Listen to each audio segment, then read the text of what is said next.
Okay naman po ngayon, madam. Nakakaluwag-luwag po sa mga pagbili ng mga volunteer natin ng mga produkto po na natutunan po sa pag-aaral po.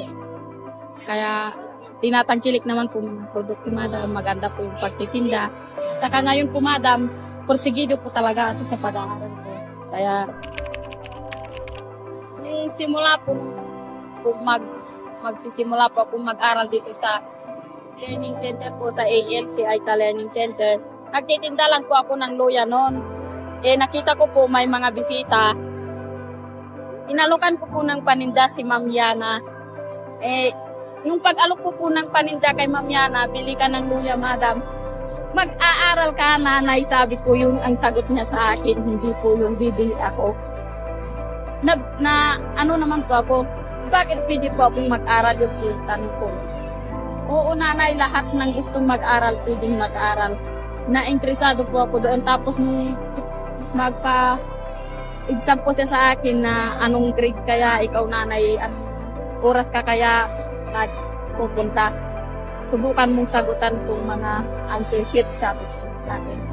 Pinalakpakan pa po niya ako nung sagutan ko yung sa math, sa divide na binuo ko yung pagkagawa.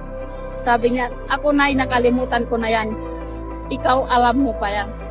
Tapos, magiging magaling ka sa pag-aral ko, sabi ko pong ganun. Yung po, inspirasyon ko po si Ma'am Yana dahil siya po yung nagbigay sa akin ng fight confidence na kahit na wag mong ikahiya kung ano yung hindi mo alam. At yung alam mo, yun ang kaya mo. Yun ang panindigan mo.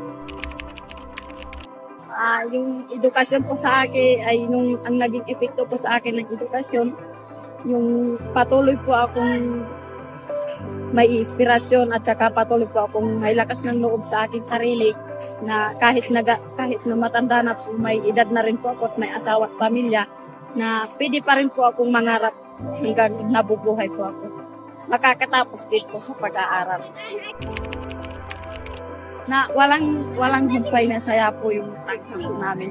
Sa akin po talaga, ginto po talaga ang diploma sa akin. Kasi ang diploma po at saka yung natutunan po, kahit sino po hindi na mananakaw yun. Lahat po ng tinuro sa akin, kung tatandaan ko po yun, hindi na po makukuha sa akin. Kasi nasa puso't isip ko na po. Malaki yung pasasalamat ko rin po kay Ma'am Mayra kasi sila po talaga yung nagpupursige sa akin. Dapat po kasi elementarya lang po yung ititik ko po. Kaya lang, siya po yung nag-push sa akin na, kaya mo bakit mo patatanggihan? Kaya mo naman ipasa yung high school, yung junior. Tapos, sige, susubukan ko. Huwag mo subukan, gawin mo. Yun po yung tinuro sa akin ni Ma'am Mayra. Kaya malaki po yung pasasalamat ko kay Ma'am Mayra. Tapos sila Ma'am Yana po, Ma'am Ning, lagi po sila nagsasabi sa amin na huwag kayong mag-alala dahil nandito lang kami. Kung ano yung kulang sa inyo, tutulungan namin kayo. Kung ano yung hindi nyo alam, magtanong lang kayo. Yun po, madam, nagpapasalamat po talaga ako patuloy sa mga lahat po ng volunteer dito sa Learning Center po sa Gayaman po. Nagpapasalamat po talaga ako sa inyo. Ibabalik po sa inyo ng Panginoon ng siksik at ligas. Umaapaw po ang suporta nyo sa aming mga katuko po. Maraming salamat.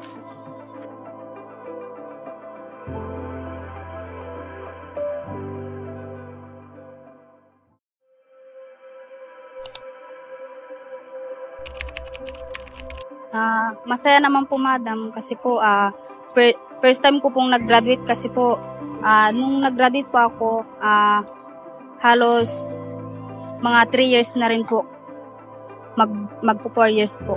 Nag-graduate po ako nung grade 6 po ako. Ngayon ko lang po ulit naranasan na nag-graduate na may mga anak na po ako. Sobrang saya po. Kasama ko po yung mga anak ko po. Yung mama ko po yung nagbantay sa kanila nung nag-graduate po kami. Sobrang saya po. Nung katapos pong nag-graduate po ng August po, mga September po siguro, sabi po nila, sir, congratulations, sabi daw po nila, sir, kasi isa ka na pong katutubong guro, sabi niya. sabi po nila, sir, pwede daw po kaming magturo sa yung mga pang-alauna po.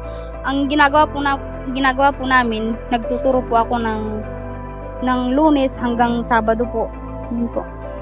Ang ano po, para po sa mga anak ko po. Yun po yung pinagpursige ko po sa sarili ko, kasi po para po yung hindi ko pa po alam, malaman ko po pa yung iba po. Hindi ko alam, gusto ko po matutunan para po may ituro po ko sa mga anak ko. Yung katatagan po ng lakas ng loob po, kasi po kung wala ka pong lakas ng loob, hindi mo po maaabot yung gusto mo pong abutin. Yung masasaya pong moment po namin na sa mga nakaraang araw po na nag-aaral po kami araw-araw, masasaya pong tawanan, kulitan po. Namimiss din nga nila po ako, kasi po minsan po hindi po ako nakakapagturo.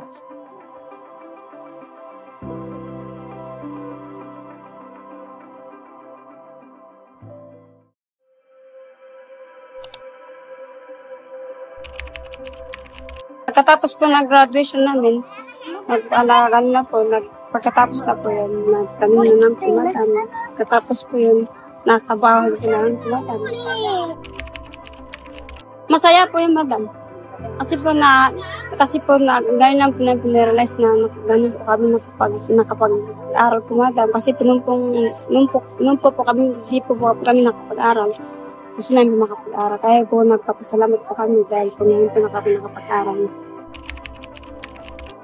Nagsimula po kami nag-aral po para po magampang namin po yung pag-aaral sa pag-aaral din ng aming mga anak na para po din po sila po maturuan namin sa pag kami po yung nakapag-aral na rin sa pag-aaral.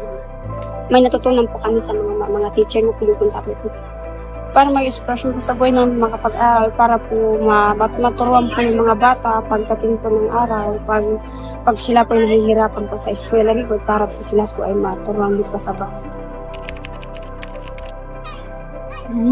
Hindi mataba. Pag nakapagtapos ka na rin po, para meron ka na hanap din po ng trabaho, para di po kayo para po hindi po mahirapan maghanap ng trabaho. Okay na kumadam. Kinakabahan po kumadam.